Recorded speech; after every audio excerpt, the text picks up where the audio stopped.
A lot of this isn't going to make sense to you, and I'm sorry about that. I'm just going to start at the beginning, with the house.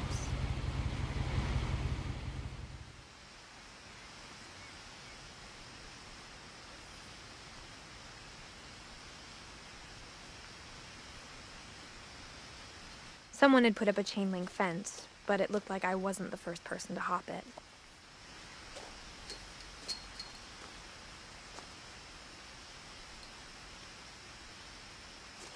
My brother Milton disappeared when I was 4.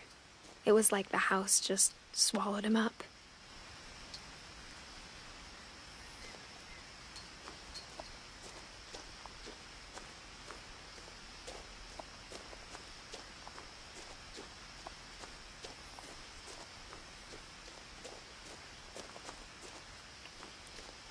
I lived here until I was 11, but I wasn't allowed inside half the rooms.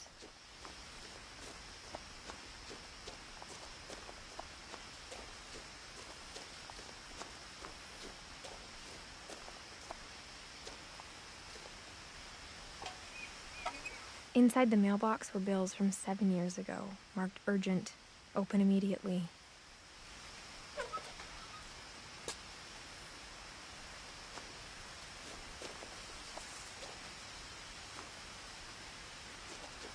I hadn't been back since my brother Lewis's funeral.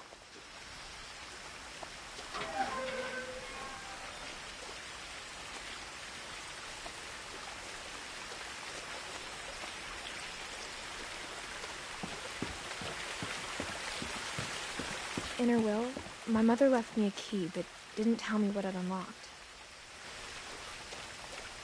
Maybe she thought I'd know, or she thought that the mystery would be enough to bring me back.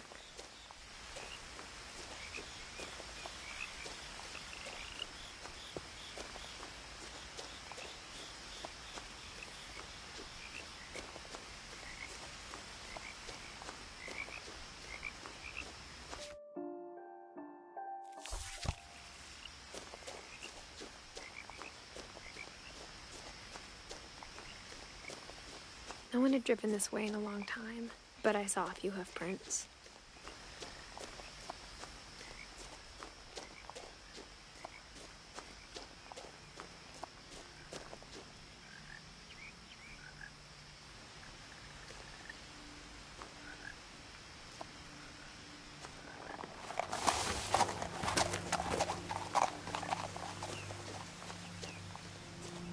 Sorry, didn't mean to scare you.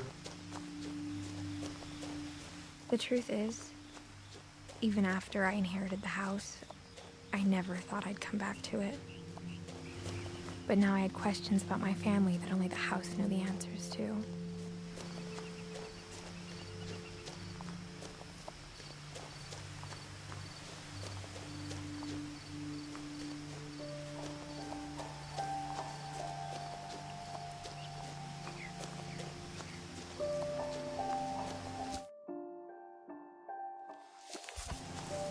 Sorry about that.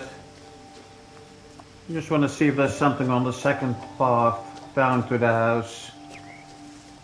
Like here was a deer, maybe there's a rabbit on the other one, I don't know. Just interested.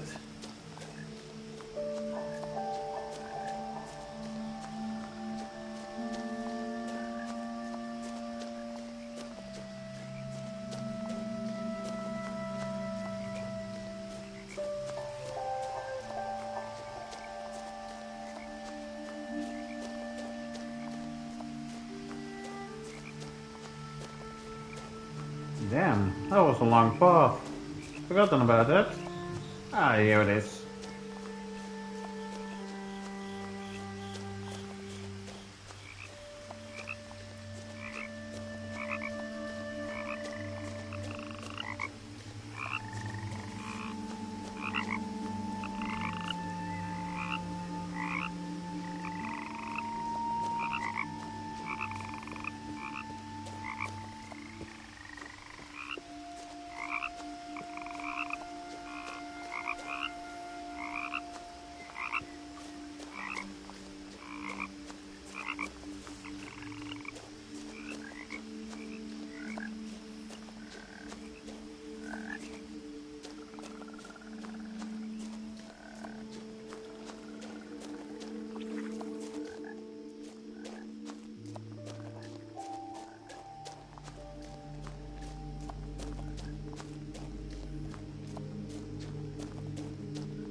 The woods around the house have always been uncomfortably silent.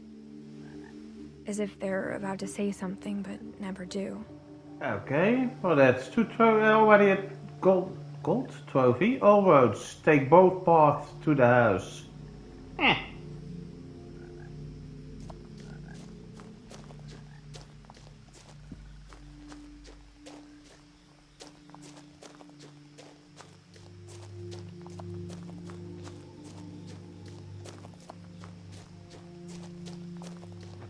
Hello, this is a nice forest. Wouldn't be bad to live in a place like this.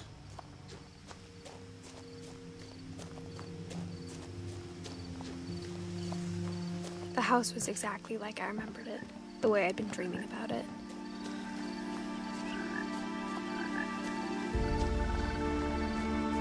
I asked Edie once about the dragon in the pond. She said it had killed her husband.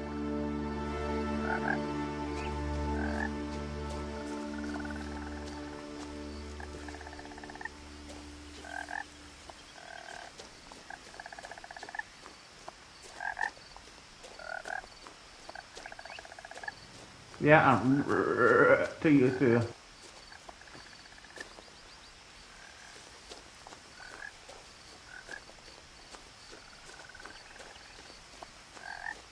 As a child, the house made me uncomfortable in a way I couldn't put into words.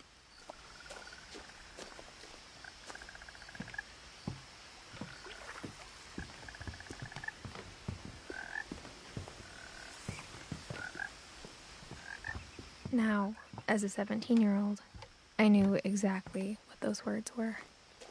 I was afraid of the house. Oh, okay.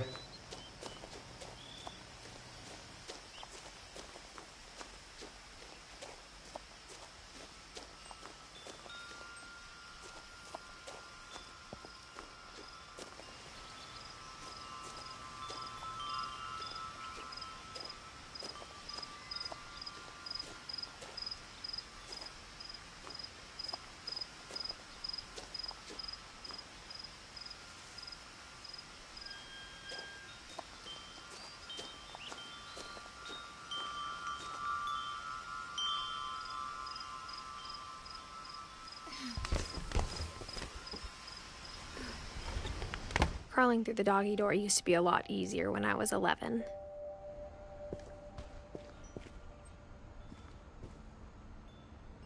The power had been turned off the night we left.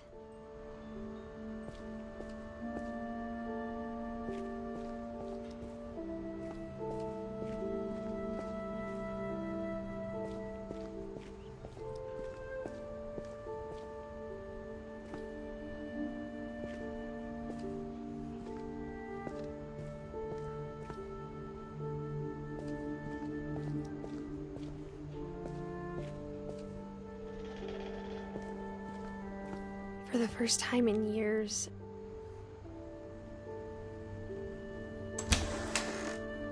I felt like I was home.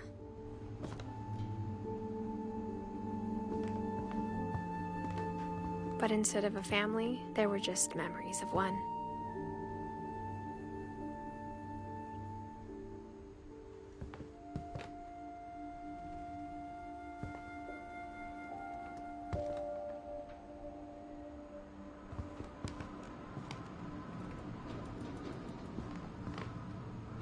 Like how after Lewis started working at the cannery, we all got sick of eating salmon. Except our cat, Molly. Or how only one restaurant would deliver to our house, so we had Chinese a lot.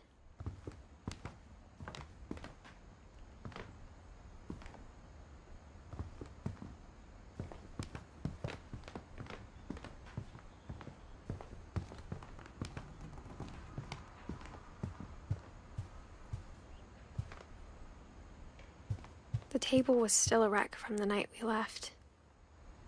It was like a bomb had gone off, killing everyone but sparing the furniture.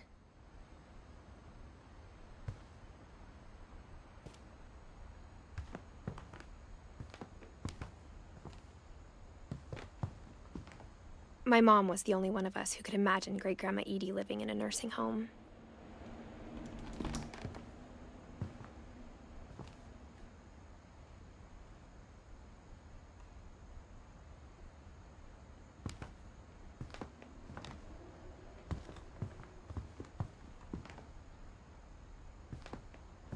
Nothing in the house looked abnormal.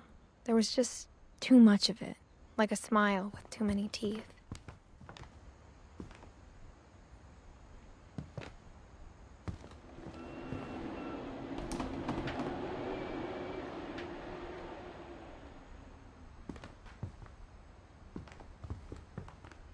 Even the fireplace had a story. Edie told me the bricks came from the original house, after it sank.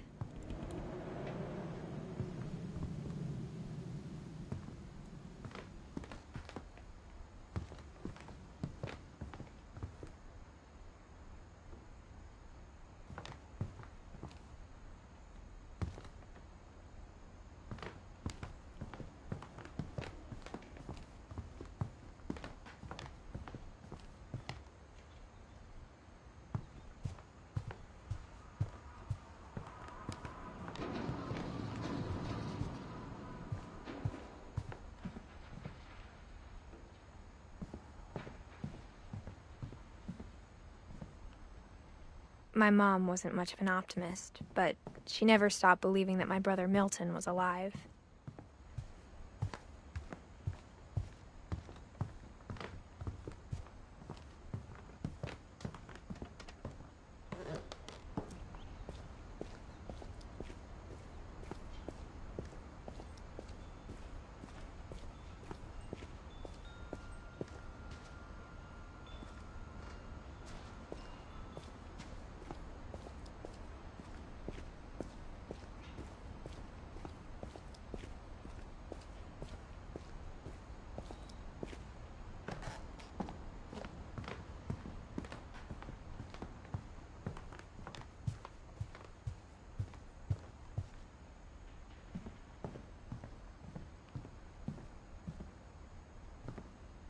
A lot of things got left behind in the whirlwind of that last night.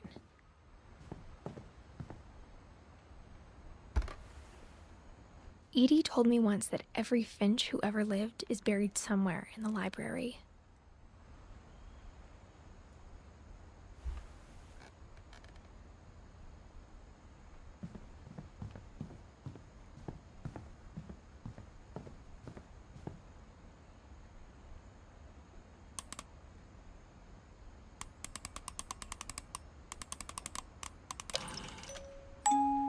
Great-Grandpa Sven built a music box for Barbara, along with the rest of the house.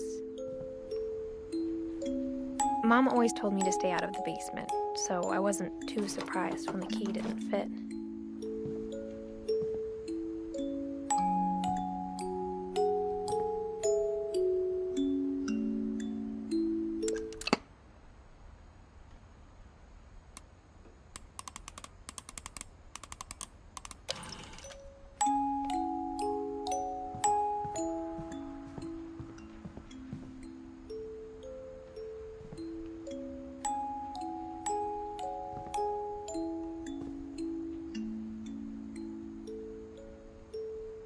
After Milton disappeared, Mom sealed up all the bedrooms. Then Edie retaliated and drilled peepholes.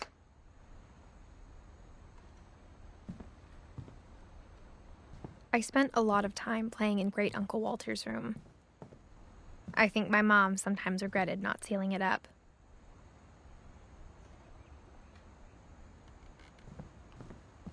Lewis told me there were secret passages, but I never believed him.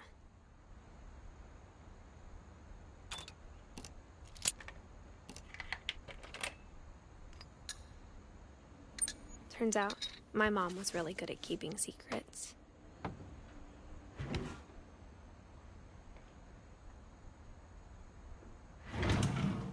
Now it was time to find out what my mom had been afraid of.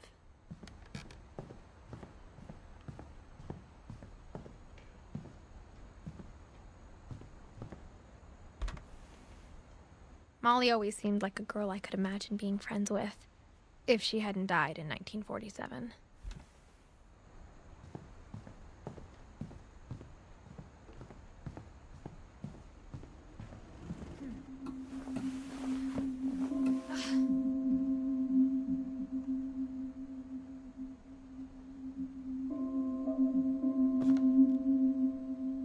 From the paintings on the wall, it was clear my brother Milton had been here before me.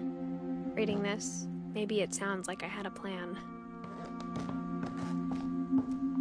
But I had no idea what was behind that door.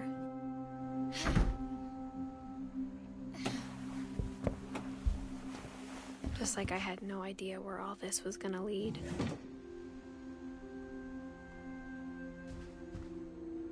I grew up looking at Molly's room through the peephole. Molly's gerbil had a tiny bedroom with its own even tinier gerbil cage.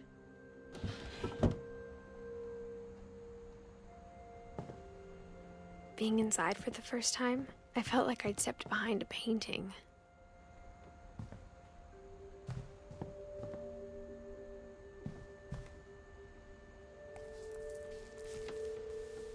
December 13th, 1947. Dear Diary, I'll be gone soon, but I wanted to tell somebody about what's gonna happen. It started when Mom sent me to bed without dinner.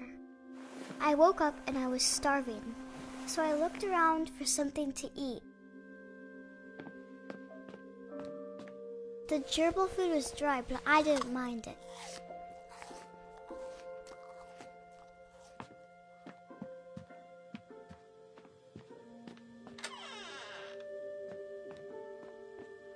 I kept eating and eating.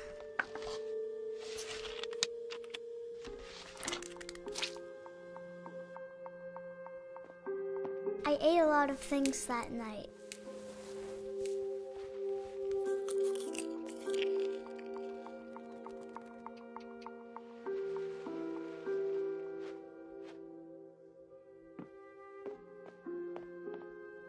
Then I heard chirping outside my window.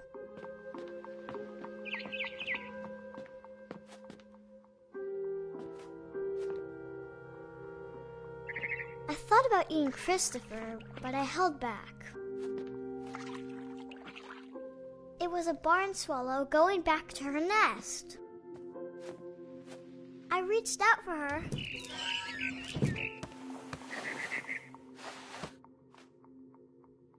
And suddenly, I was a cat.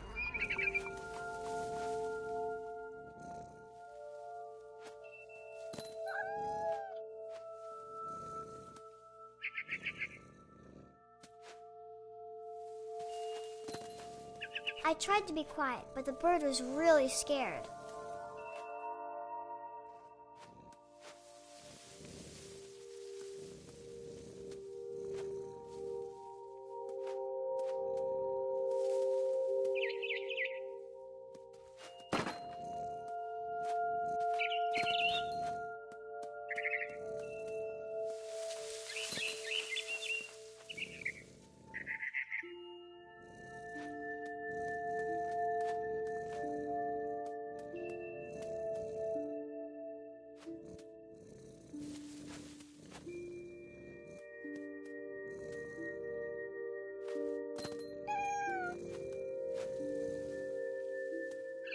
Mom and Dad didn't even look at me.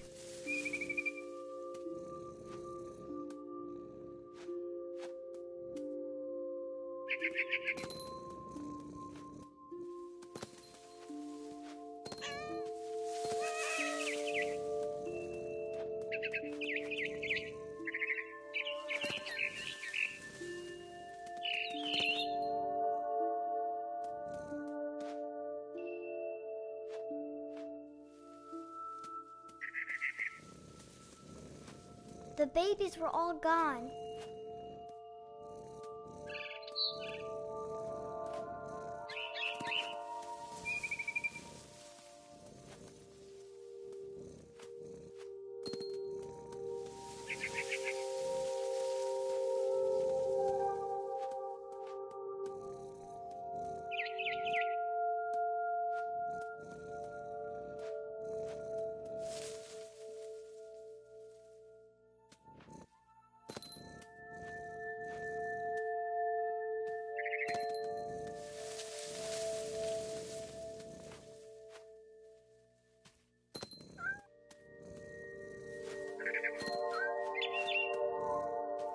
I jumped and I almost got her.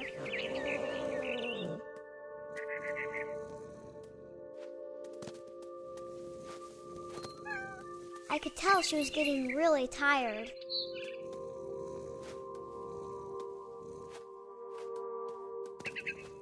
Now I was up in the big tree.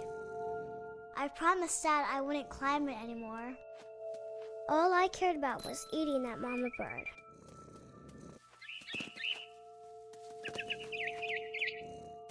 I gobbled her up. And suddenly, I was an owl.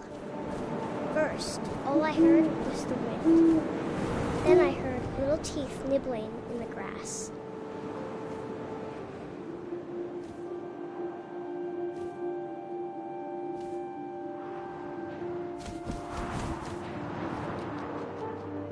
Rabbits.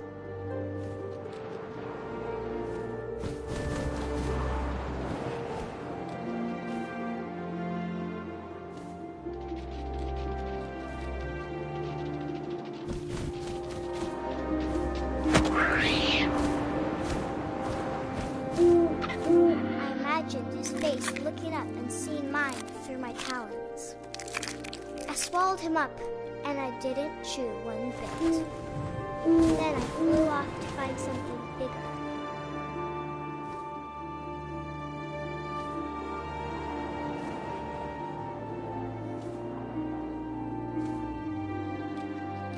A mama rabbit.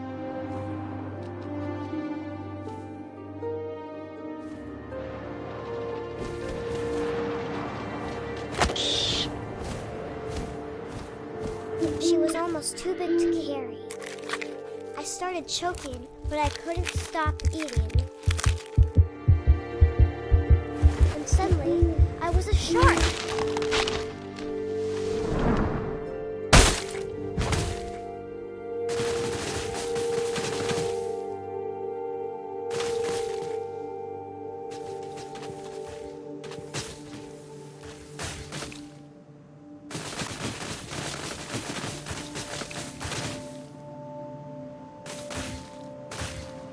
I rolled off a cliff and into the ocean. Now, I was hungrier than ever.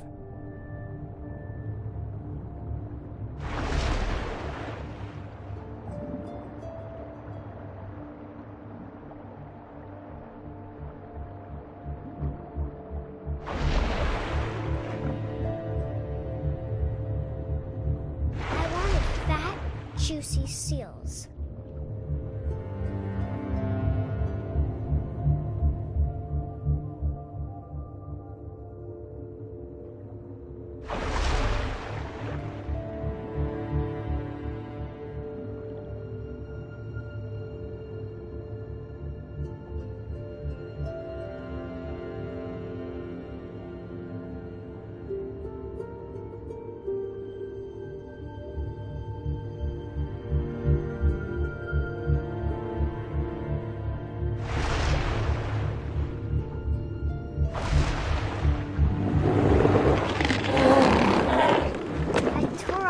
Flipper, and it tasted really good.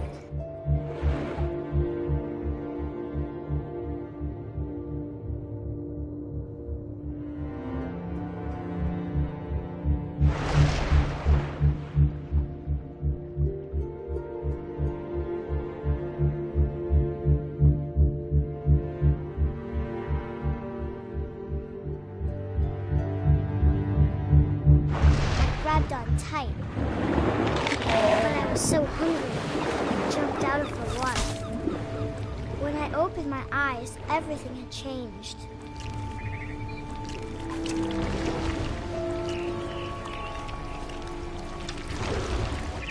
Now I was a monster, and I smelled people everywhere.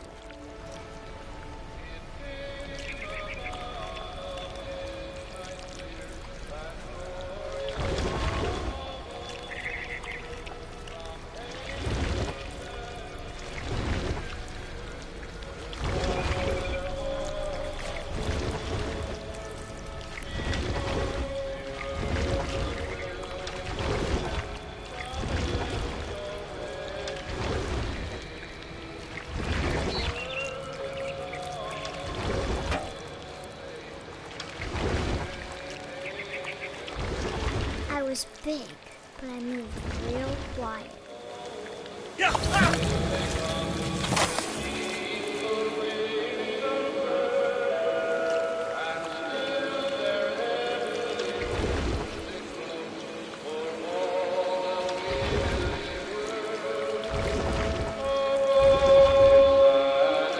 I wanted to stop, but also I didn't.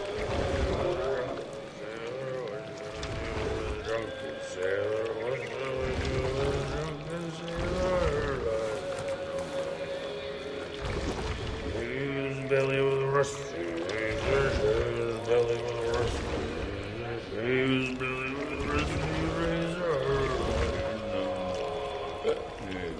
What shall I do with a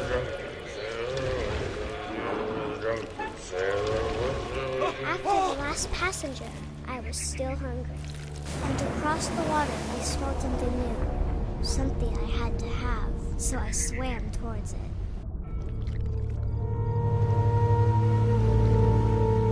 I slithered onto the sand, and the good smell went into an old pipe.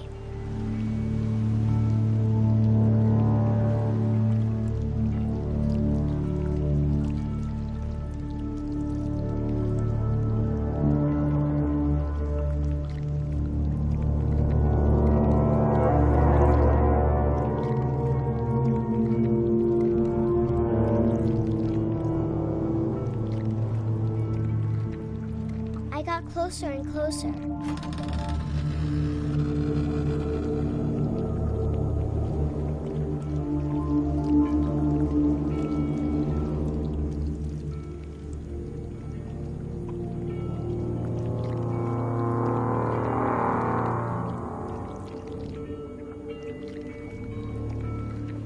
All of my stomach started growling.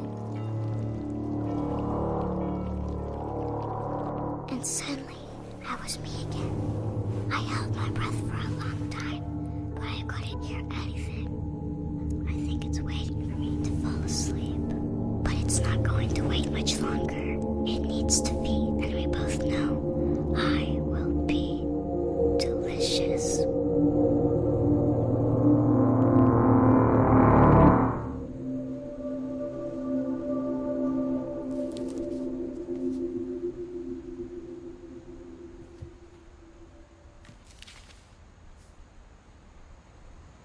I'm not sure if I believed all of that, but I'm sure Edie would have.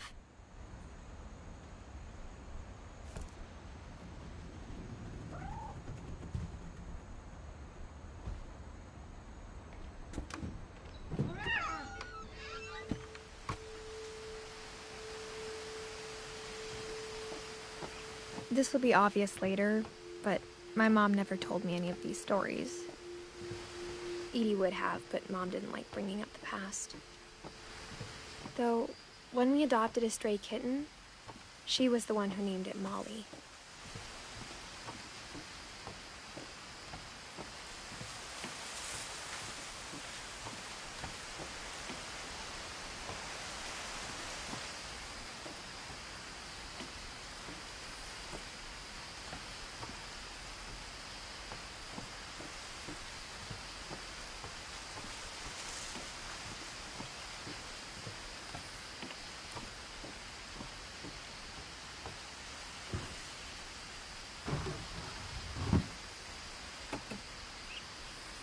I spent a lot of time in Great-Grandma Edie's room.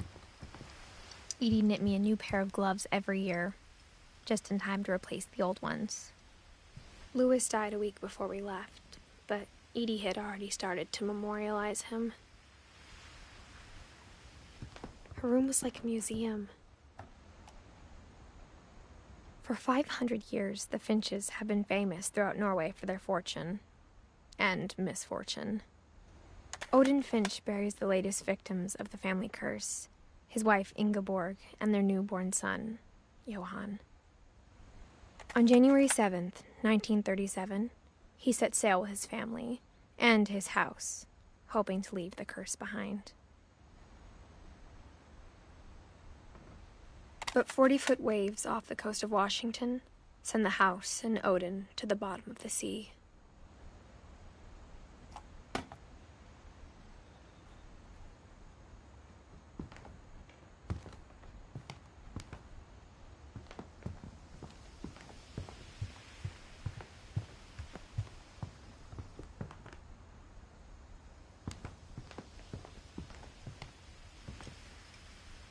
One summer, they evacuated the island, but Edie refused to go.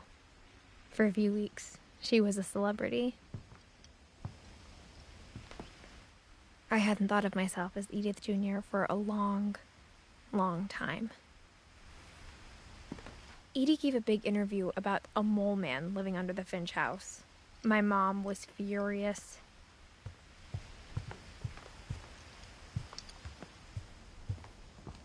Even in her 90s, sometimes Edie seemed a lot younger than my mother.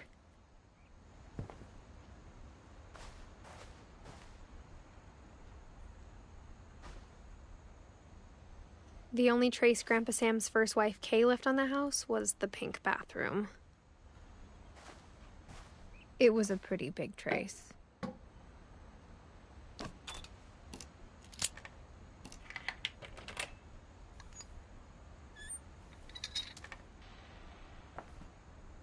There's a secret in this bathroom. It's in the last place you would look. It isn't in the cupboard. It's hidden in this book.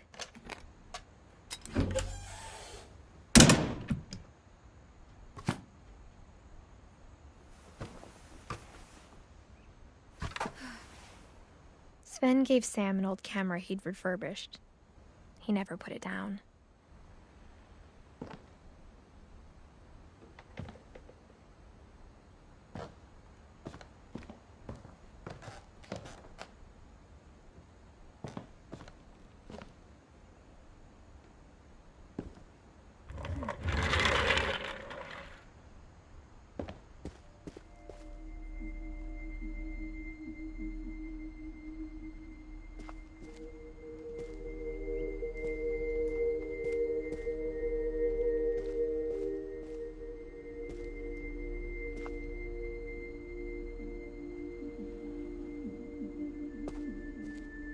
I knew Grandpa Sam had a twin.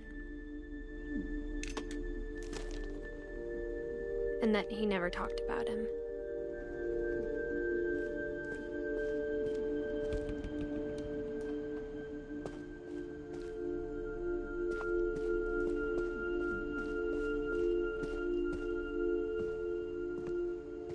I guess my grandpa didn't like history any more than my mom did.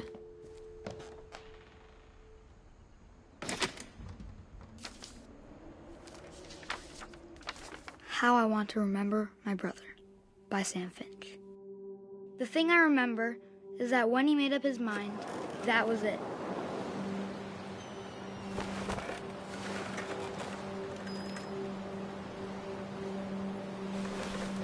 My brother said he'd die before he ate another mushroom, and he did. At Barbara's funeral, we swore we'd never be afraid again, and he wasn't. I think Calvin always wanted to fly.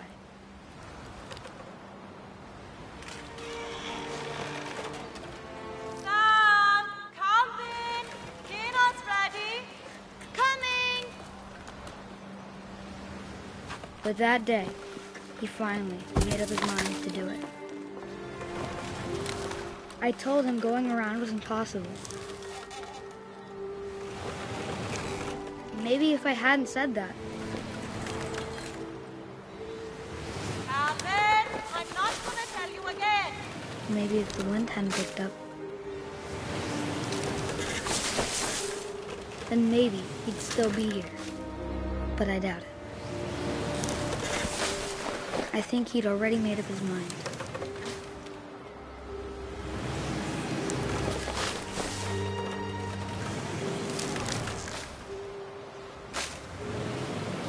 That's what I want to remember about my brother.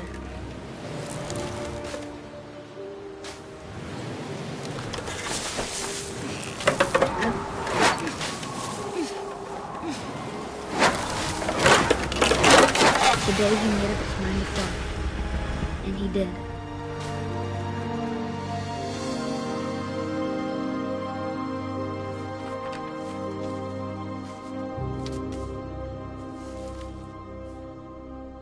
Calvin's story felt strangely familiar.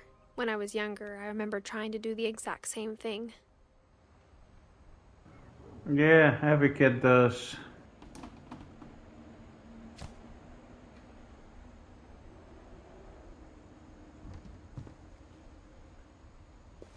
After the funeral, Edie roped off Calvin's half of the room.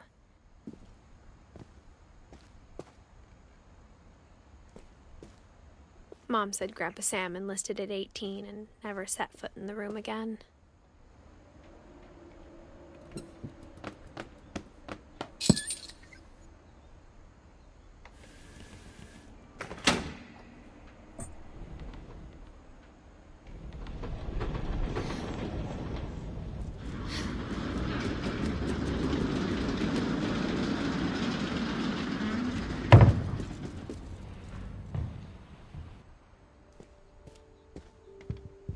The passages were a pretty tight fit.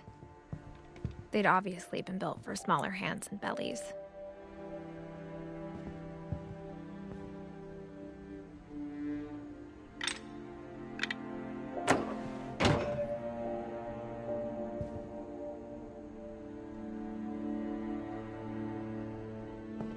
Edie's father, Odin, built the original house. Whenever people ask me about my family, the first thing they always want to know about is Barbara.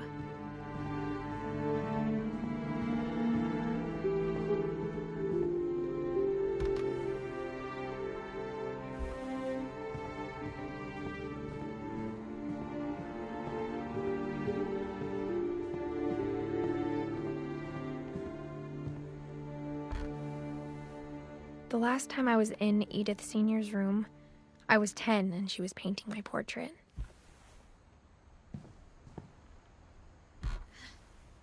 As a kid, I just assumed every house had peepholes and sealed rooms you weren't allowed inside of. My Grandpa Sam spent 7 years sharing a room with his dead brother, Calvin.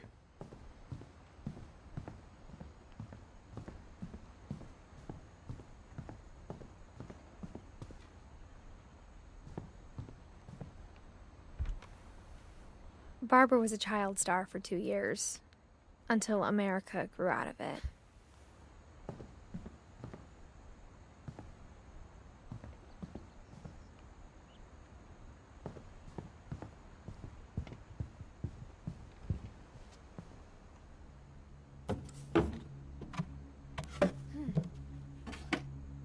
Growing up, I always thought of Barbara as a child star.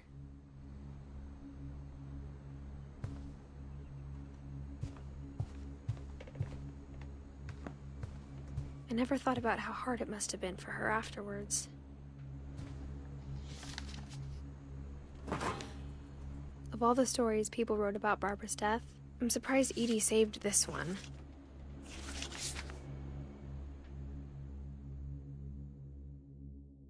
Old Jack here with another ghastly tale inspired by America's most unfortunate family.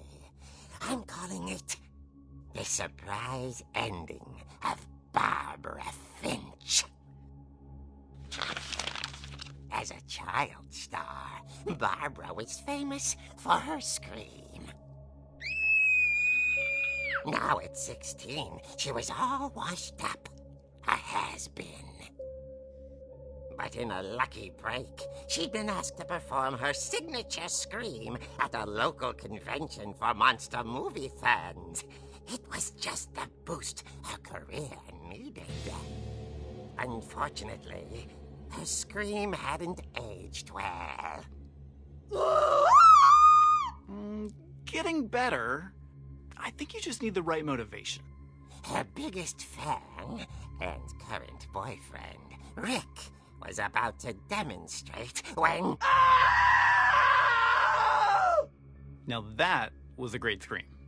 It was Barbara's father, Sven. He'd slipped into a table saw and had to be rushed to the emergency room. So Barbara got stuck babysitting her youngest brother, Walter. Her convention comeback was canceled. Okay, I'm hearing frustration, but I'm not hearing terror. What if I tried... A gang of hoodlums in Halloween masks have been terrorizing Orcas Island tonight. Police are urging residents to... That came from the basement. You're right! Also, I loved your delivery on that. Why is your basement door locked? Because my dad likes making puzzles and secret passages. There's a key hidden in the music box. The secret is to keep winding and winding until finally the key pops out. Thanks, babe. I'll be back in a sec. 20 minutes later, Rick hadn't returned. So Barbara went to look for him, right on cue. She reached for the music box. And as she wound the key, she listened for Rick, but the house was silent.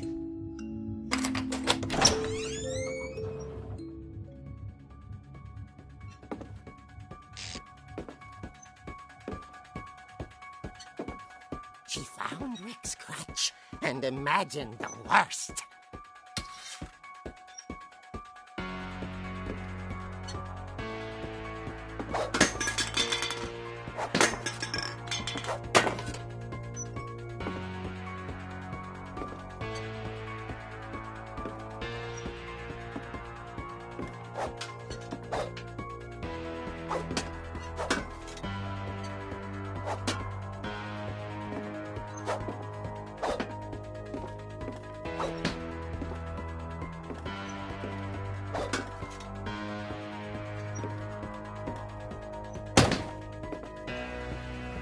The gang's leader is the infamous Hookman killer, Dr. Carl Hamill, who impaled and then ate his family 10 years ago tonight.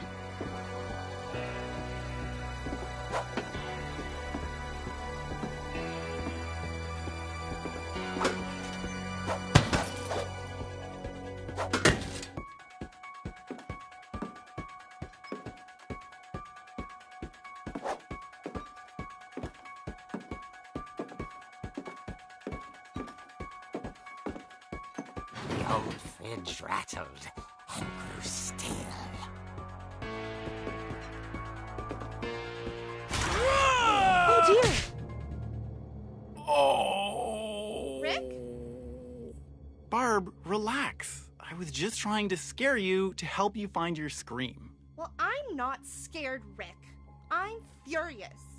Then act furious. All I'm getting from you now is that you're hurt and confused and She threw him out, but she kept a little something to remember him by. Barb, have you seen my other crutch? And she was still holding it when she fell asleep watching the late picture show. Hours later... Barbara! Walter, what's going on up there? Ah! Okay, I'm coming up, but if this is a trick, you're dead, Walter.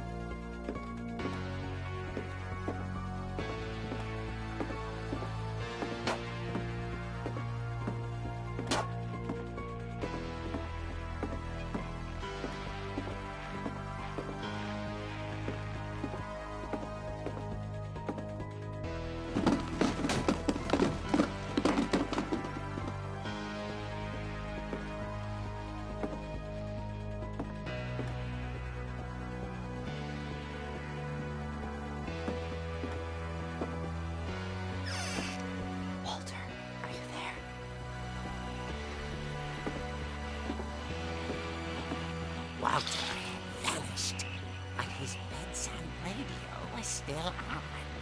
Orcas Island police describe the man as 6 feet tall, with a steel hook for a hand. Residents are urged to lock all doors and windows and notify the police of any suspicious activity. Barbara turned, saw the hook man, and was speechless. He was quite smashing.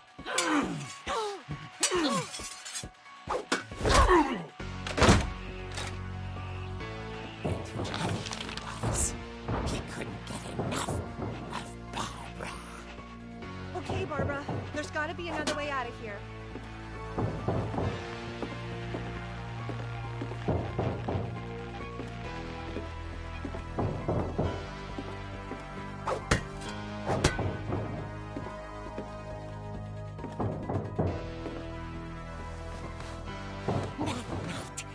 She played her part beautifully.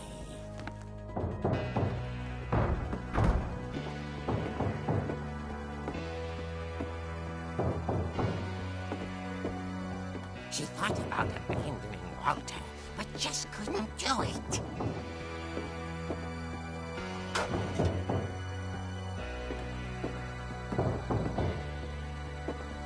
Molly's door hadn't been opened in years. The hinges groaned.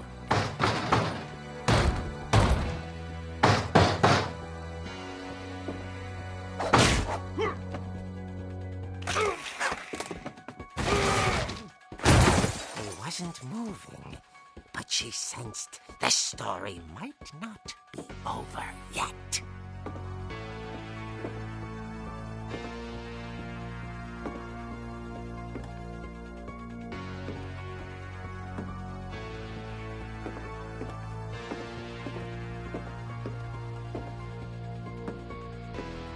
The hookman had vanished.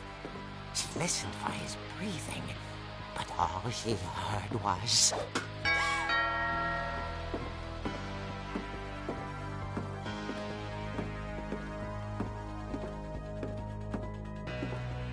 At the door, she heard whispering.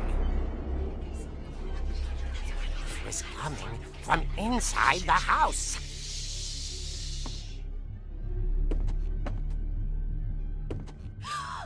Oh dear.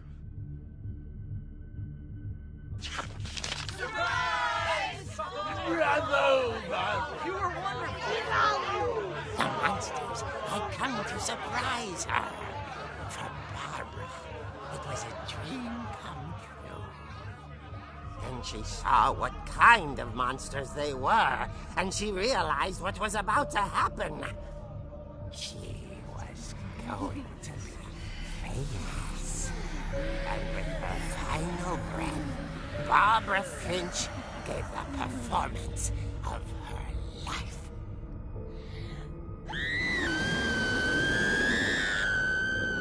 I wasn't there myself, but I hear Barbara was magnificent. Poor girl.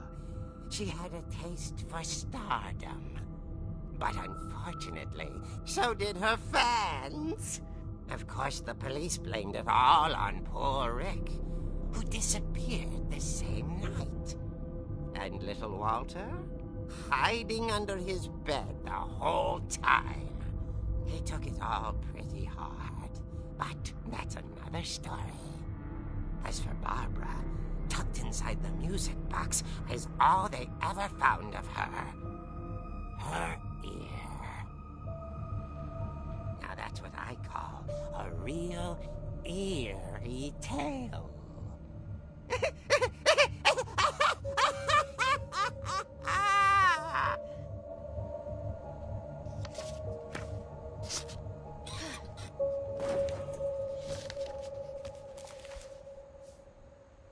Edie told me all Barbara wanted was to be remembered, as absurd as that comic was.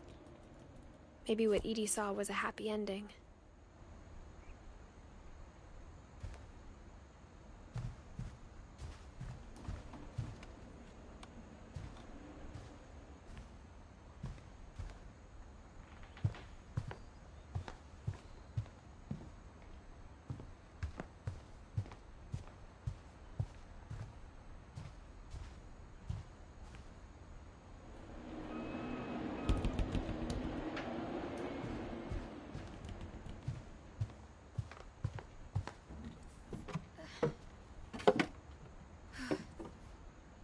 I guess now I know why Mom didn't like me playing with the music box.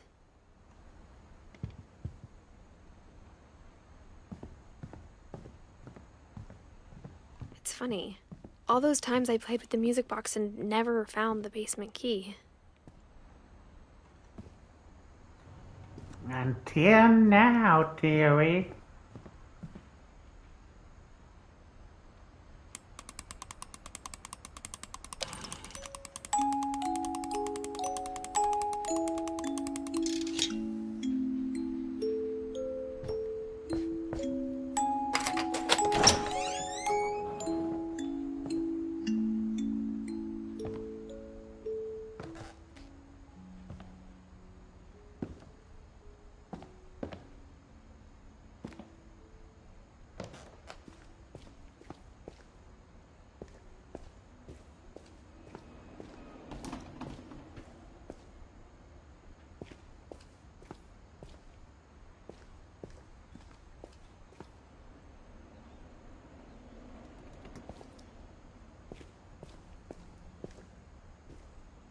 Mom said the basement was off limits, unless I wanted another tetanus shot.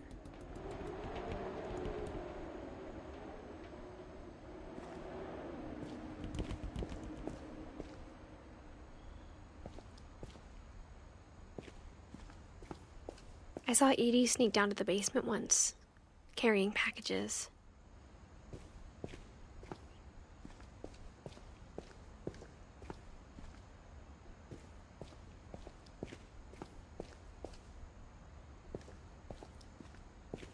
I thought maybe she was hiding presents. It turned out she was hiding a lot more than that.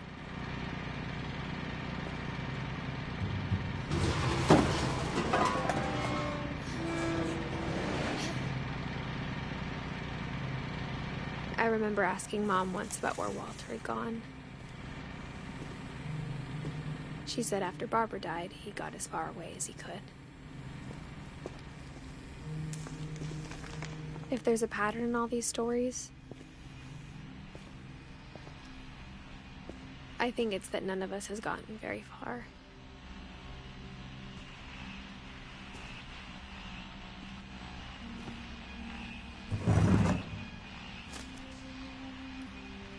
Goodbye, everyone.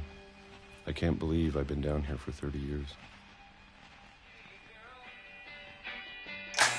On that first day, after the shaking started, I didn't think I'd survive a week.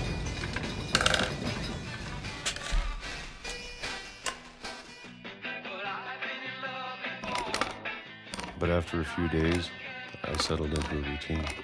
That's what kept me sane. Having a schedule, living for today. I always expected to be dead tomorrow. But if you wait long enough, you get used to anything.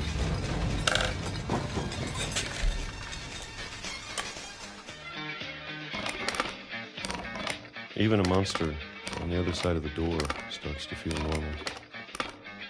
Almost friendly.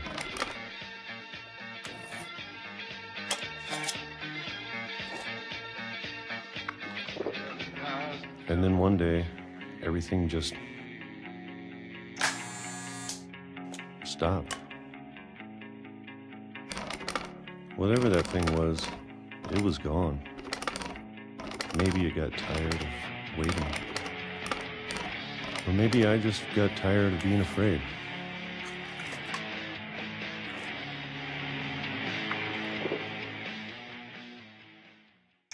It's been a week now, the longest in 30 years. I'm done waiting. I have to leave while I still can.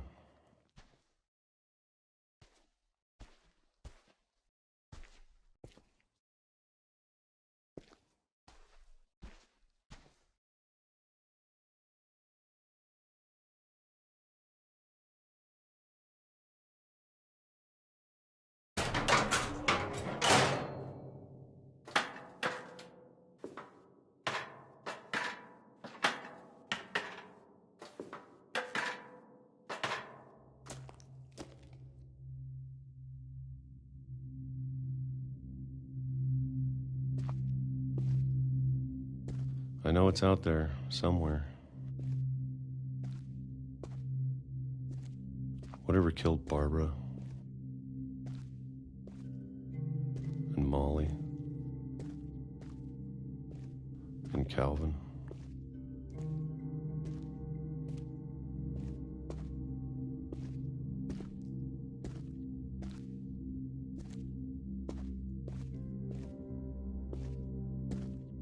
Maybe this is all a mistake.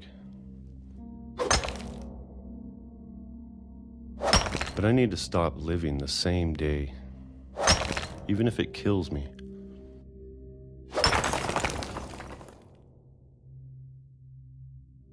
Whatever's out there, I want you to know I'm ready for it. I'm going to appreciate all of it, especially the food. I don't mind if I only have a year left. Or a month or a single week. I'd be happy with one new day. I can already imagine the sun on my face.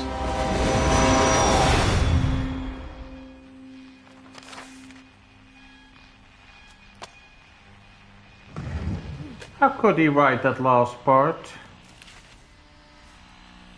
Walter died when I was 6. I can't believe my mom never told me he was down here.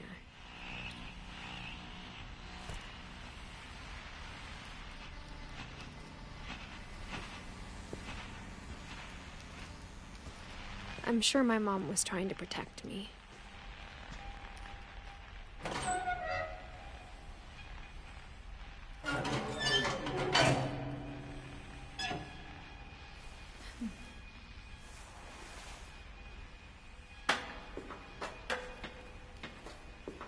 Maybe she was afraid I'd end up like Walter. But if she never told me about an uncle under the house, I can only imagine what else she was hiding. I don't want to make the same mistakes she made.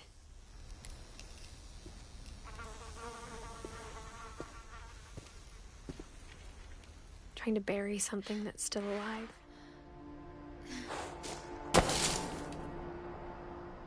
Now that there's only one of us left, or maybe 2,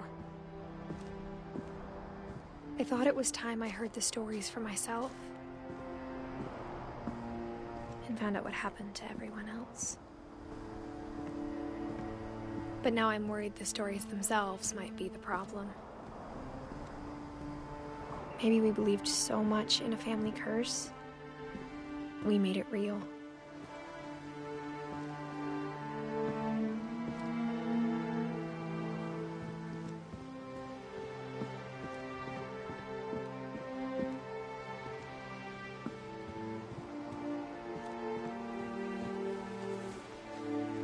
I don't know if I should even be writing this.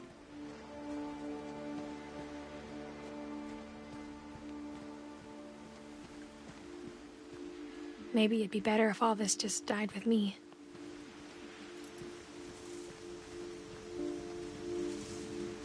But I thought you should know about your family.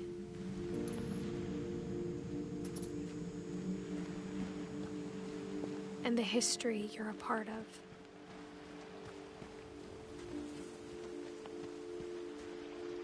Though to be honest, I feel as lost as you probably do right now.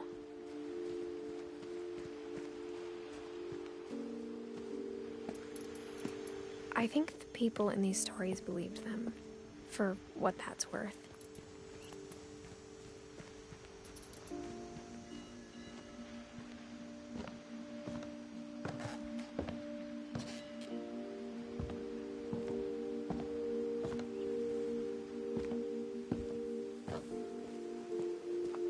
And when you look at the house, that history of imagination and stubbornness and madness, any of it seems possible. I still want to finish the game, you know.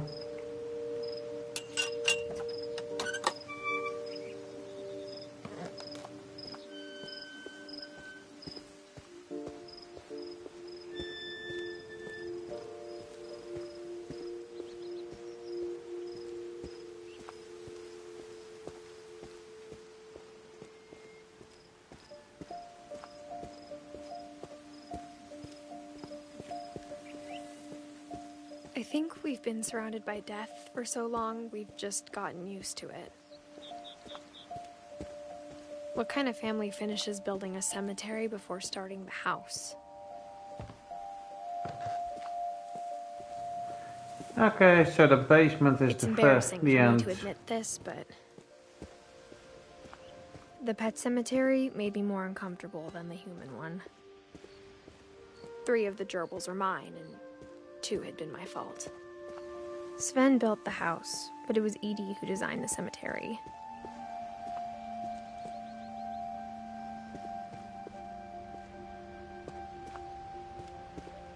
I'm sure Odin's monument had been Edie's idea. My mom was always trying to move on, but for Edie, the past never went away.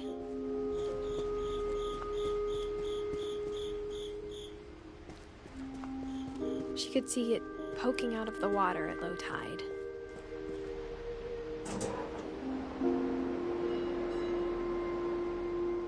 Edie said she dreamed about the old house every night.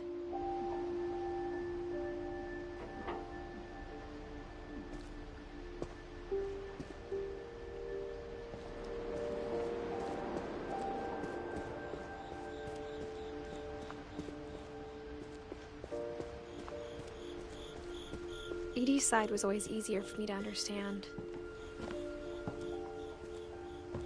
But the older I get, the more I can see where my mom was coming from. Her dad had been pretty strict, but it wasn't enough to save her brothers. She was just trying to do better.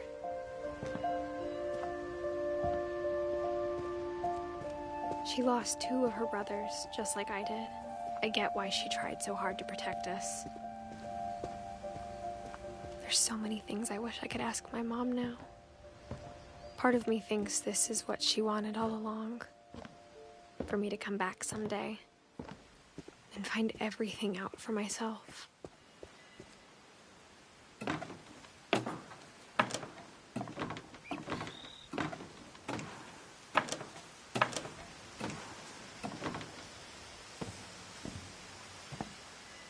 But looking back on it now,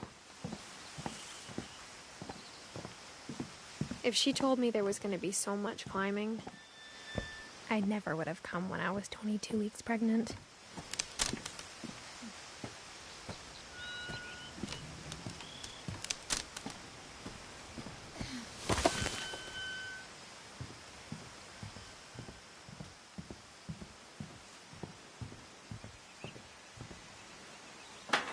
I never met Grandpa Sam, but I think he and my mom had a lot in common.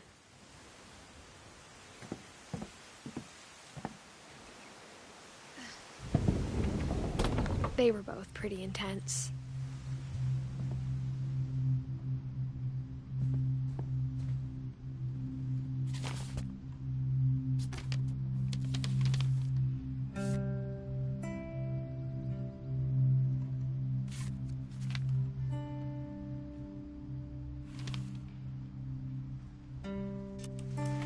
Dawn, I promise, you'll never forget this weekend.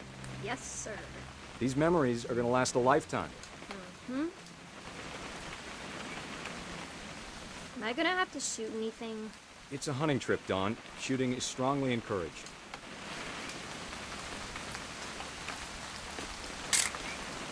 Shouldn't we be leaving? Just want to get a shot of you, Dawn, then we can take off.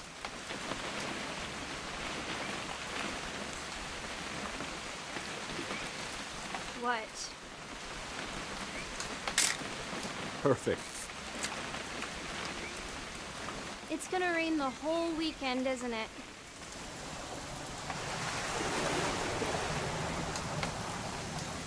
I will never forget this weekend, Dad. That's the spirit. Okay, got it. I'm gonna take some pictures, okay? Just be careful. That camera's older than you are.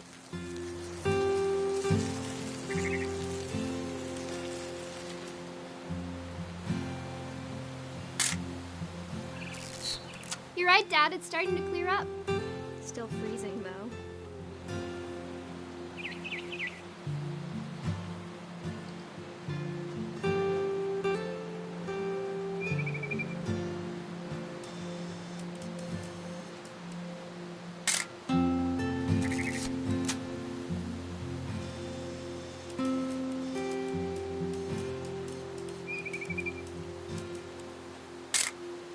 Aw.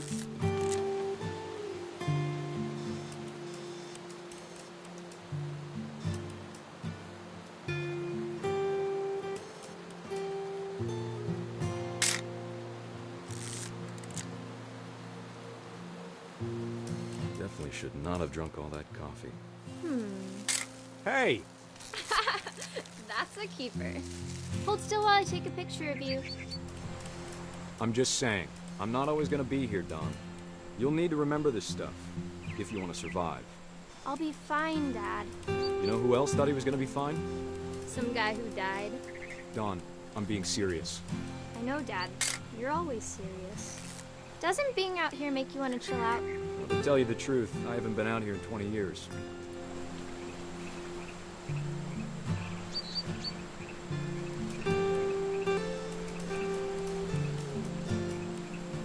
Last time I was with my brother Calvin. Man, that was a great trip. Your grandpa Sven taught us how to fish, how to build a fire. We found an old logging trail. There were deer everywhere. I bet if I could remember where that trail was, we'd spot a buck for you in no time. Give me a minute to check the map.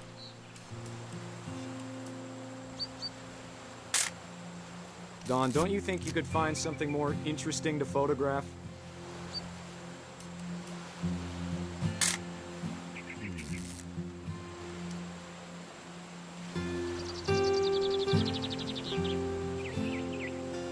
Let's see.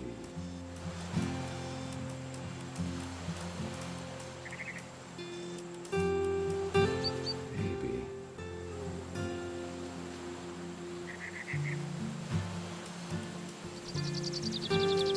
Was it?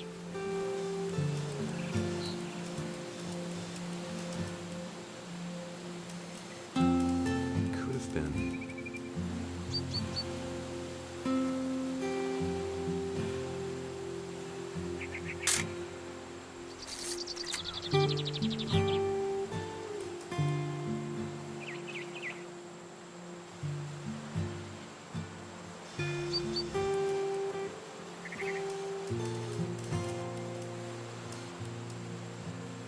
Dad!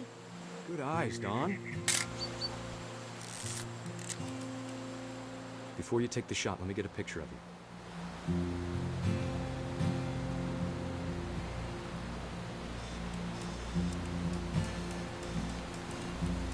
Dad, I... Just breathe. Turn off your imagination. Let me get behind you. Do I have to do this? Dawn, you don't have to do anything.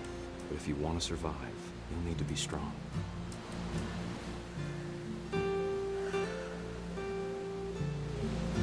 Now keep yourself squared up, elbows down. Great shot, Dawn!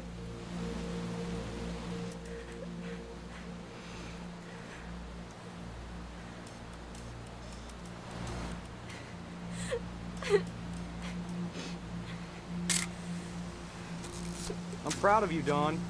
Always remember that, okay?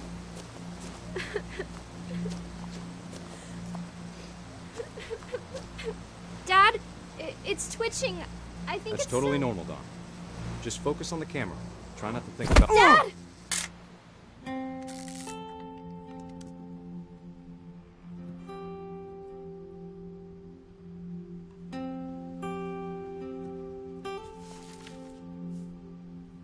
Of all these stories, that's the one I wish most that my mom had told me.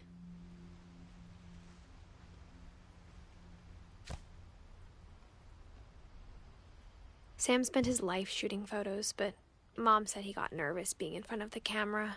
I guess we're all afraid of something.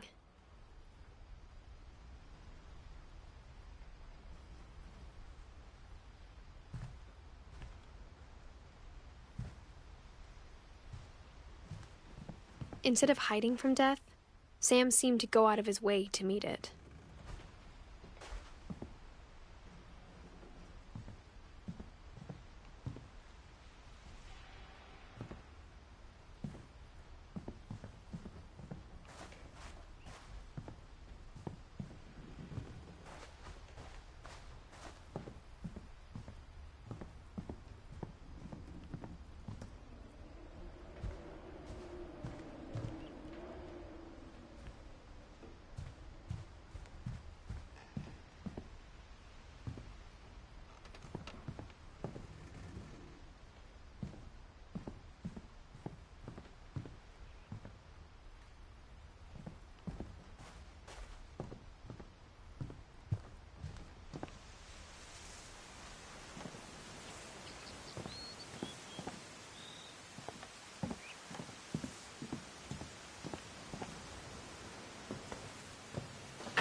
Well, where do I go from here?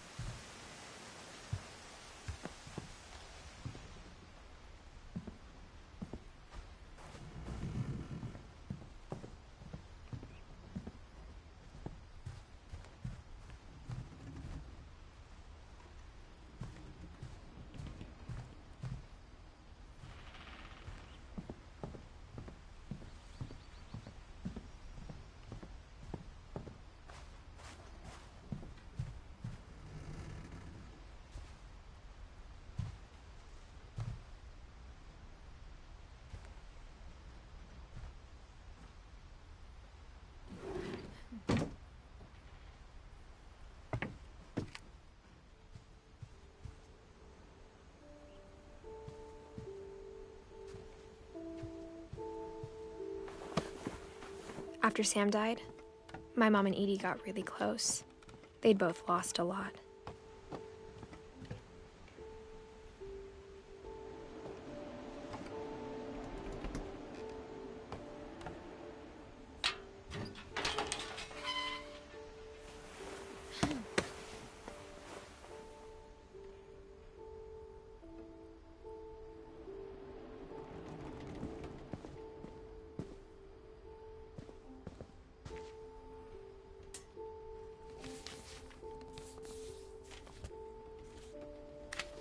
Dear Kay, do you remember the way Gregory used to laugh when he thought he was alone?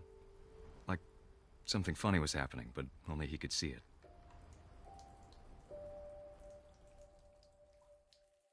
I think he saw things the rest of us don't.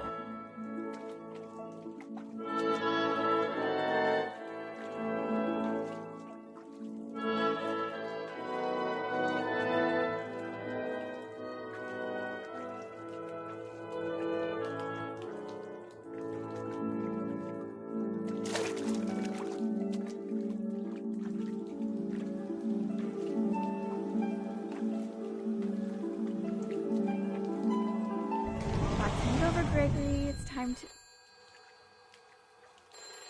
Hold on, sweetie. Hello?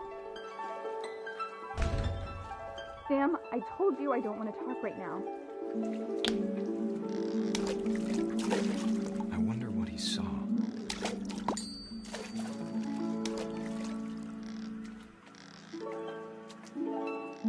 What his robe was like.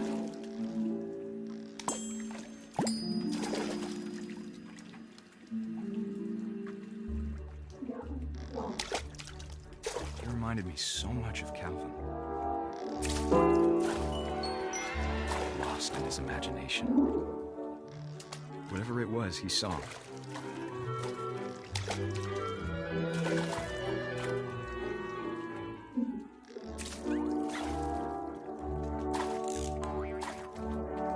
It sure made him happy.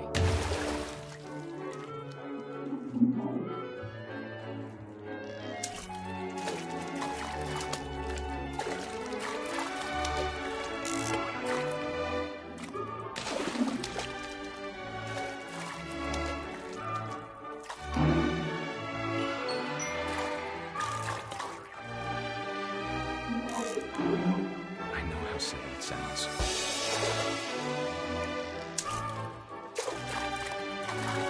But I'm worried about a baby being too happy. I could throw her slipping away. Sorry about that, Gregory. I know you did everything you could. Maybe if I hadn't called that night.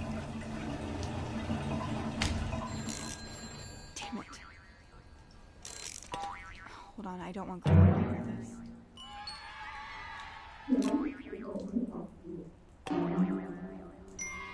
I wish he could have told us about the world he saw.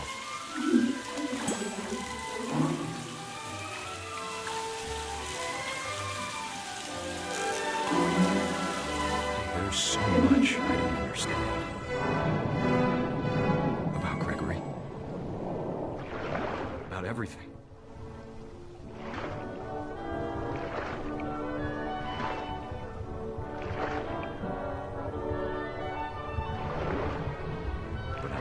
happened wasn't your fault.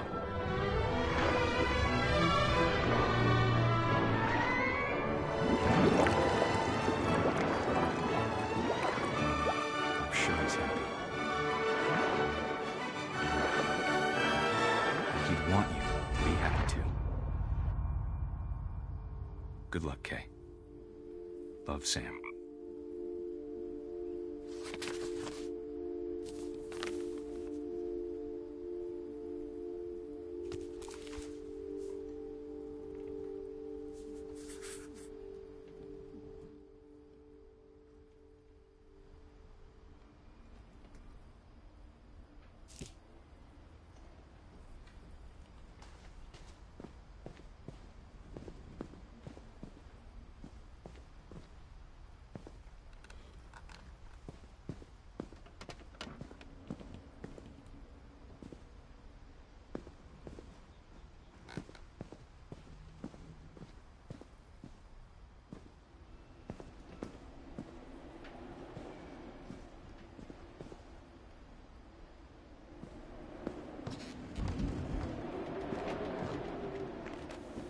My mom moved up to the loft after her brothers died.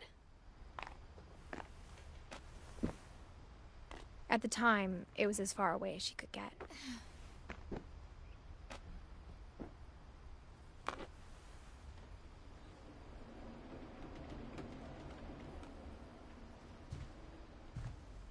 Religion was another thing my mom never talked about, but I think it helped her a lot after her dad died. I can't imagine what it was like for her to lose 2 sons after she'd already lost 2 brothers.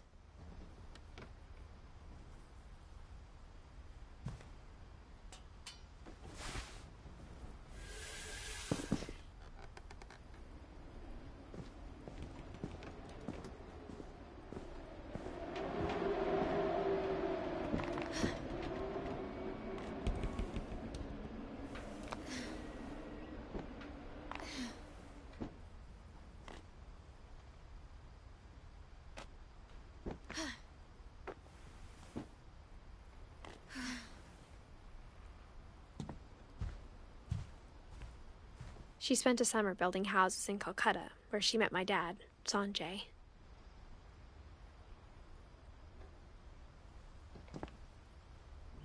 My mom moved to India a week after graduation and got a job teaching English.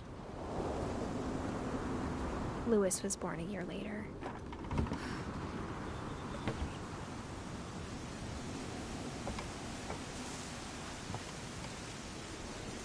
When my dad died, I don't think Mom knew where else to go. I'm sure Edie was happy to have her back and to see kids in the house again.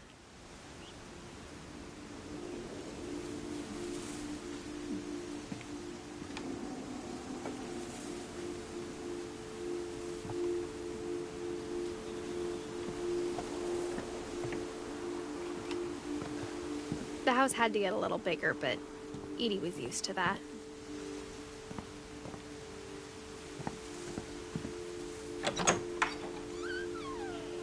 And for a while, things were good. Almost normal.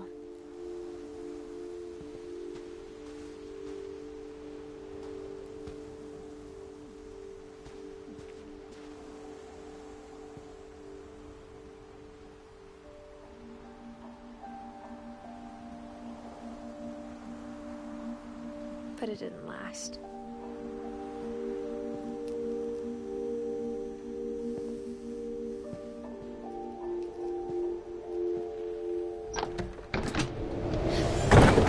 The beginning of the end was Milton's 10th birthday, when Edie gave him a castle.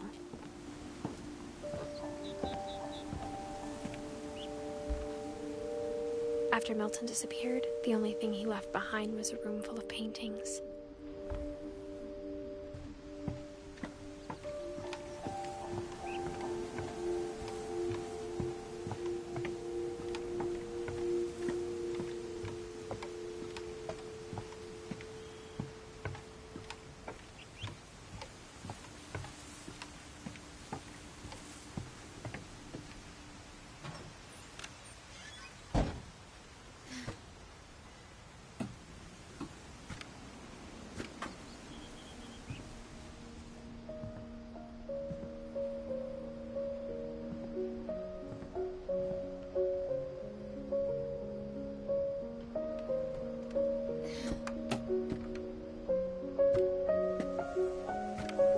Sorry.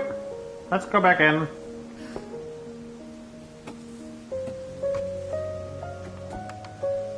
I think Edie was happy to finally have another painter in the family.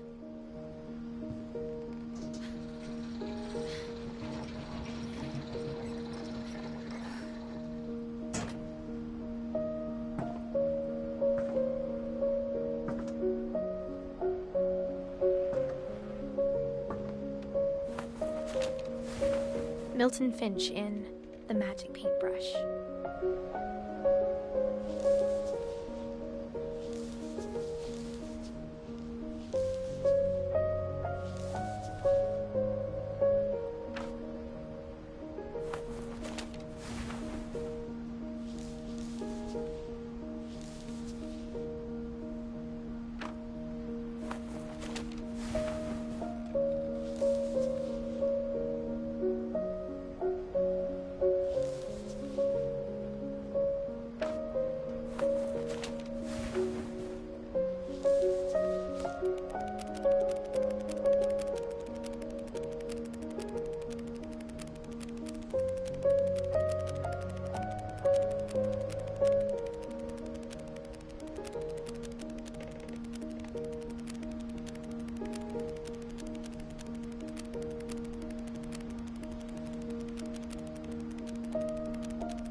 I was 4 when Milton disappeared.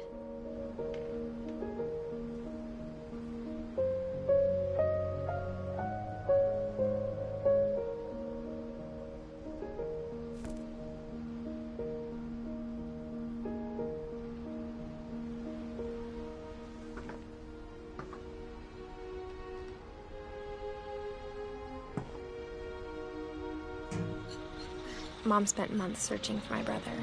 Then she sealed the doors.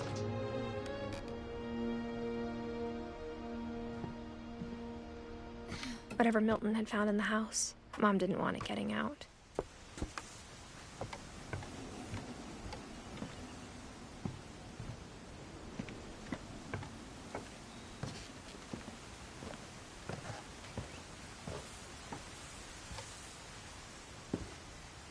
Mom definitely blamed Edie, but I think Louis blamed himself.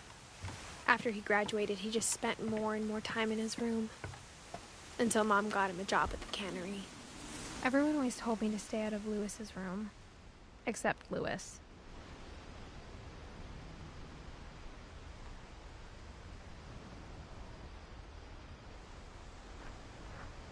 And there was another trophy. Look in all the peepholes while listening to Edith.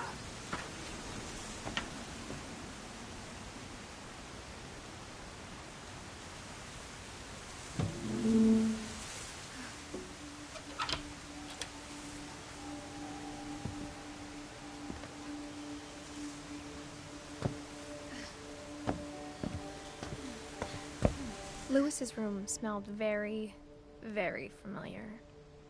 That part of him lived on.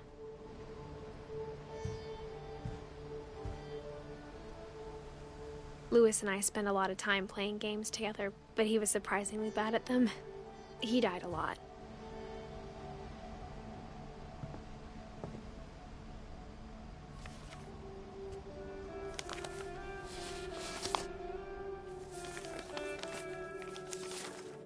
Dear Mrs. Finch, as Louis's psychiatrist, I can understand your desire for an explanation.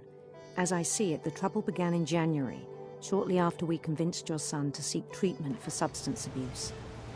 Newly sober, I believe Louis first noticed the monotony of his daily life.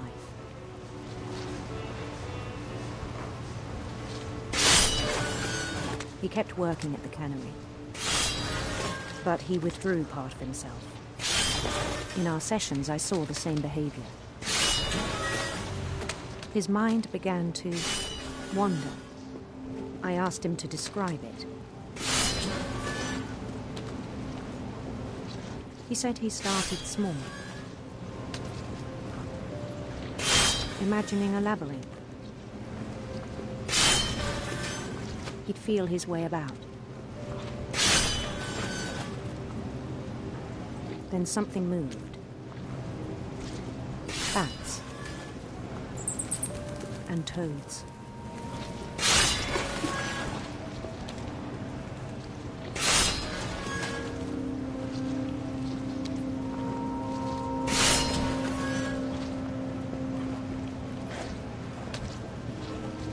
And things that have not names.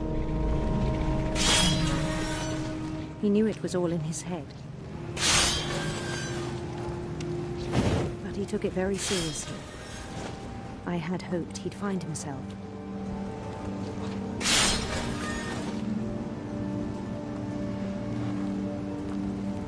But he found something more.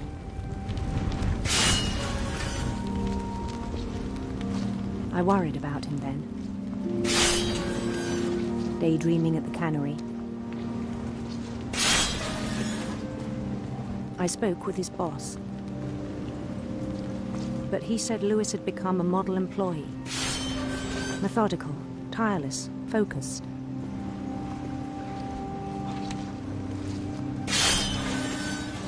Like a whole new Lewis. So I let him go on.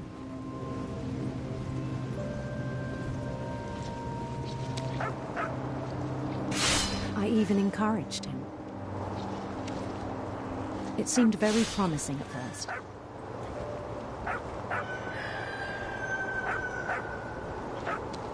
He told me he'd made a new friend.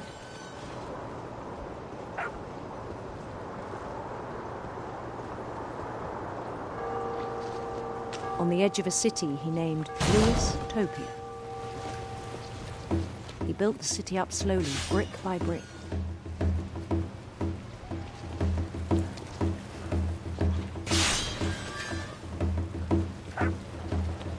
Then he made musicians.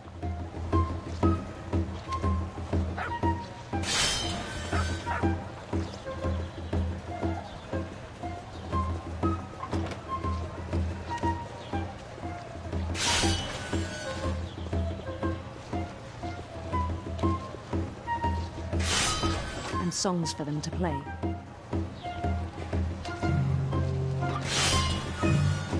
He talked about starting a band.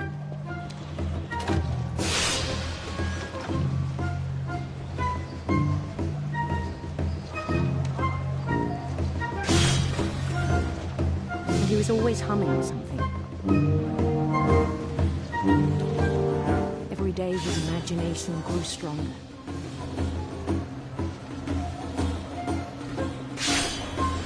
He no longer spoke at the cannery.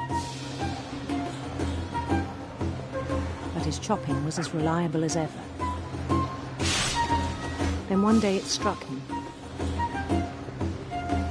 that all the cheering crowds, even the stones under his feet, were all in his imagination, so he could do whatever he wished.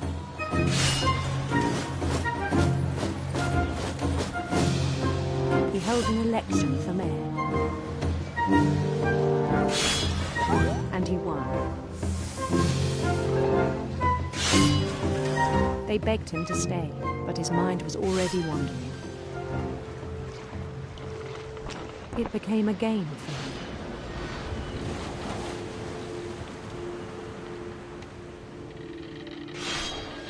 He'd conquer a city, then immediately push on.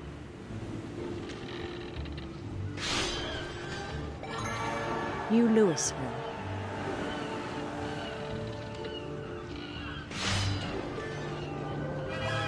St. Louis. He started drifting away from our reality.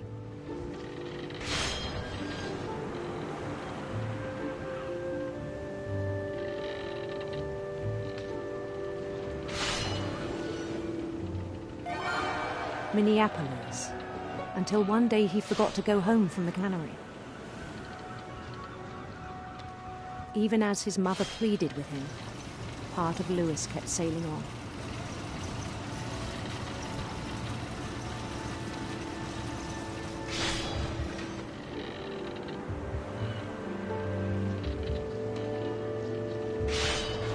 In Louisburg, he heard rumors of a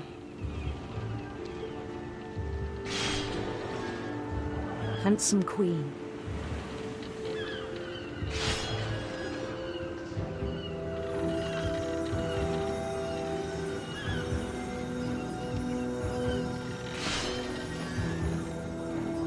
The queen was on her own quest for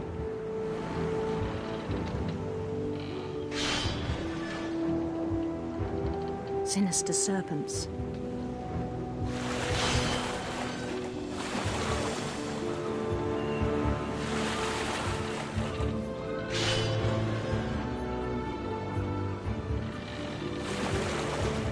He followed the sound of her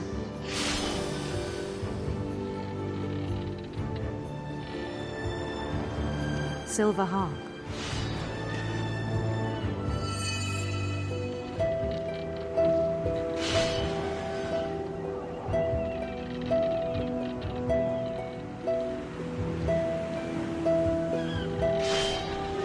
His chase led him to a golden palace east of the sun and west of the moon.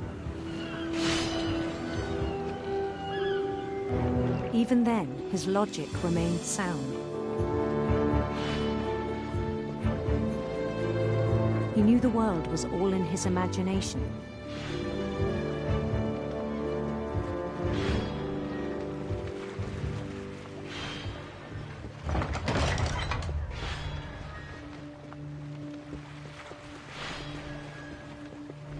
But he was so proud of having created it.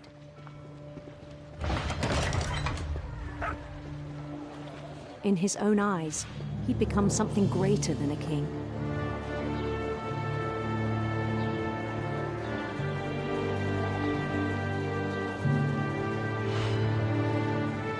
For someone who'd never known success in the real world, I think it was overwhelming.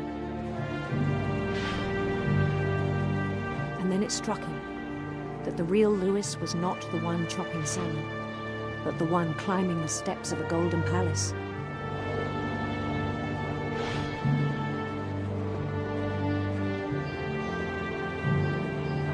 My imagination is as real as my body, he told me. It was hard to argue with him.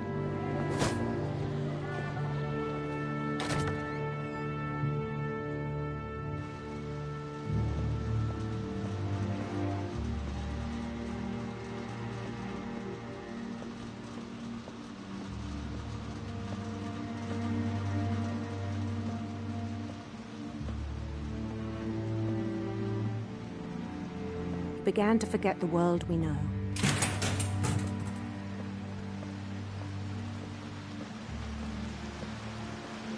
I think it pained him to remember Louis, the cannery worker.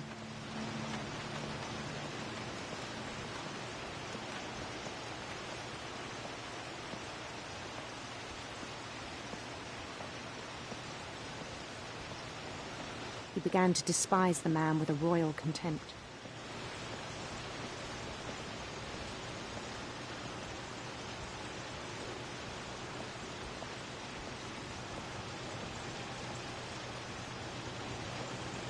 I still thought I could save him. Even after he said he was being crowned king over all the lands of wonder. The palace would be packed with his companions.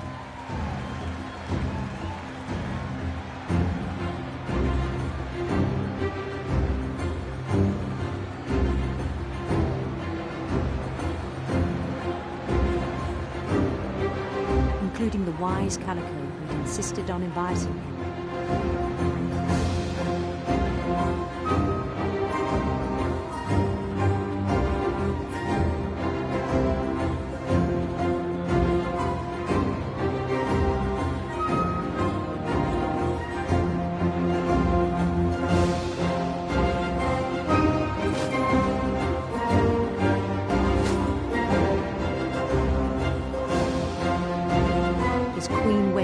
Holding his crown.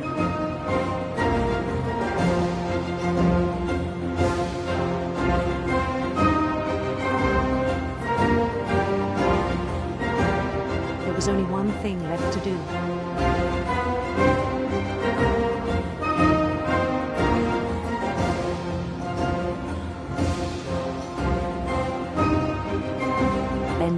his head.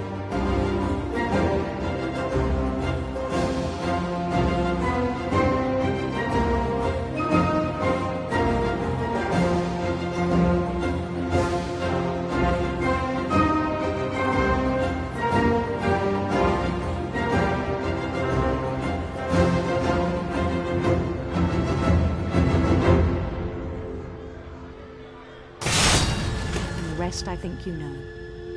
Mrs. Finch, your son was a kind man who will be missed by all of us who knew him.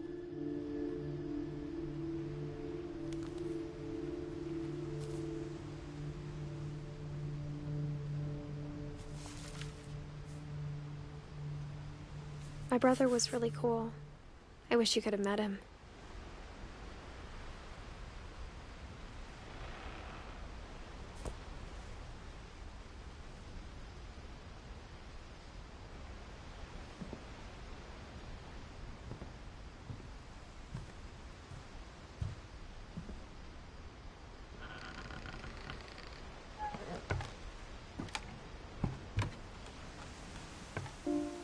On the way back from Lewis's funeral, my mom told me to start packing. She waited until the day before we left to tell Edie.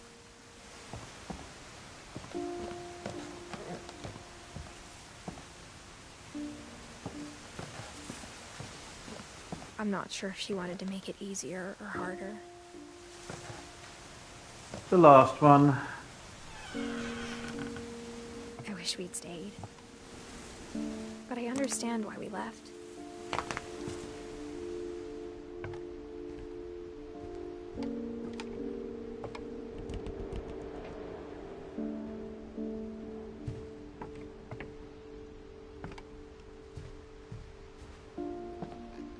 My mom ended up leaving everything behind.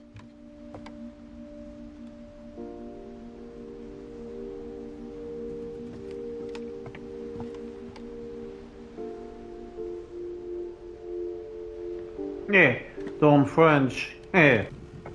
What happened that night had been coming for a long time. Maybe it should have come sooner.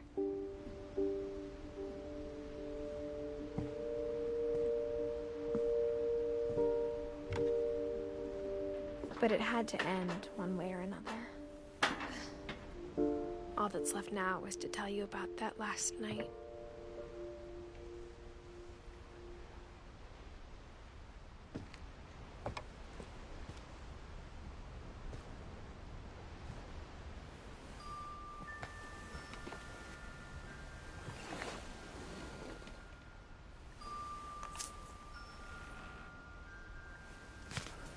How are these lights on if the... You know what is turned off? That whole last day, Edie just watched us pack and didn't say a word. Until supper, when she raised her glass and said, "To our final night together, and all our final nights apart." Grandma, you know what I said about alcohol. Some of your medications are very Edith, specific. I left a present for you in the hallway. Why don't you go open it? The grown-ups have to all. I'm sorry, you're right. We're all leaving tomorrow. Let's just enjoy our last... I'm not leaving. Edith, you're excused.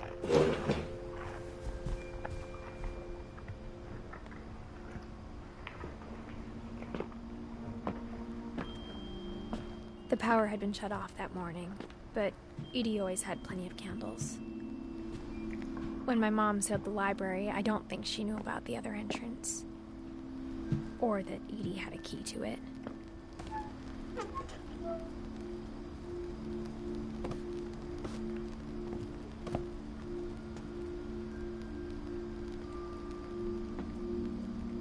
The thing you're afraid of isn't going to end when you leave the house.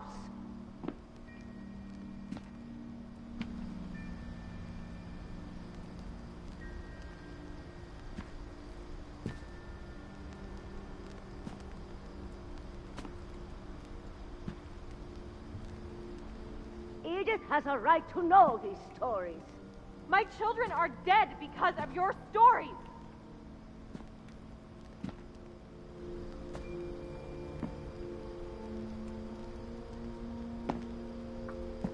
I think it's best if Edith and I leave tonight.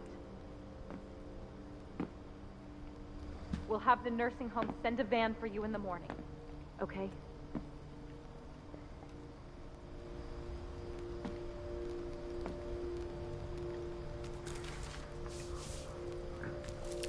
Dear Edith, there's so many stories I wish I could tell you, but there's only time for one. This is about what happened.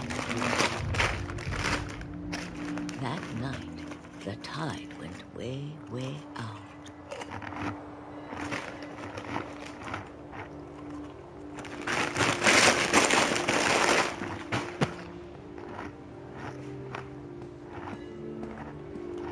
It was the first and last time I ever saw the old house aground. There'd been an earthquake out in the middle of the ocean. They called it the lowest tide in 1,000 years.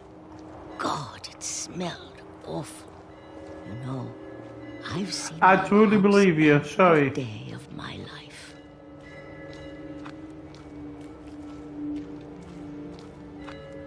But I never thought I'd go back to it. When the fog rolled in, I lost my way.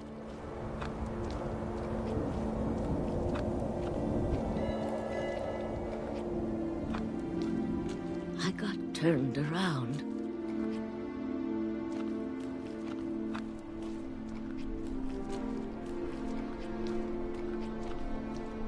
I started seeing things.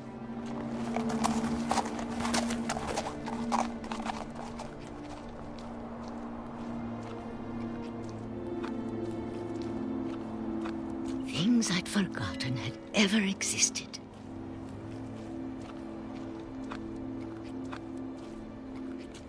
But when I saw them, they felt like old friends. That night, a lot of things came back to me. Or maybe I came back to them.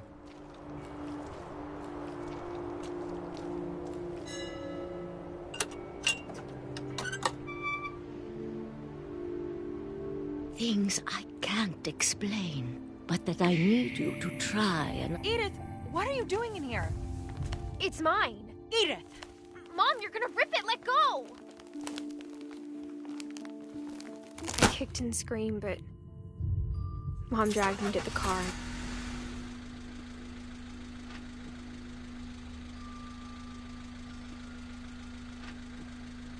I never saw Great-Grandma Edie again. The next morning, the van came to pick her up, but she was already gone. After that, we moved around a lot.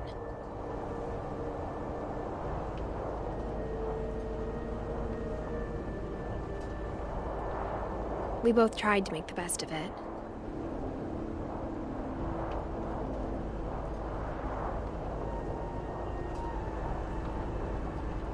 A few years went by.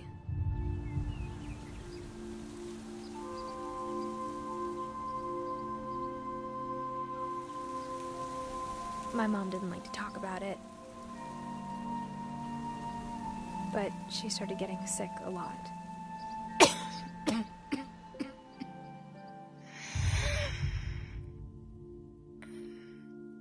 She got better for a while,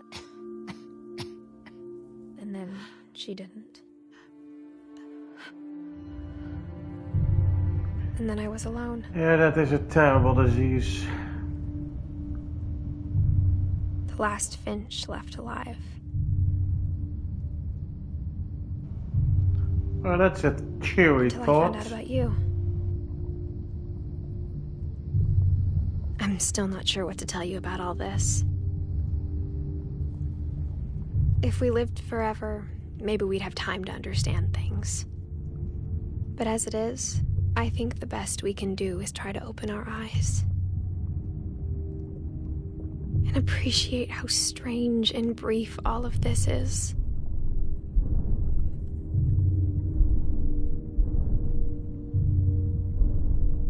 This journal was supposed to be for you. but now I hope you'll never see it. I just want to meet you. And tell you all these stories Apparently myself. she's coming out right now. But I guess Or I'm he. reading this now. Things didn't work out that way. Please don't say you died at childbirth. This is where your story begins. I'm sorry I won't be there to see it. It's a lot to ask, but I don't want you to be sad that I'm gone.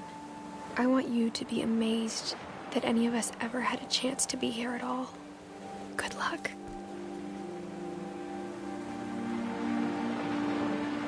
Merde, nom de Dieu!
And that was a trophy for Johan.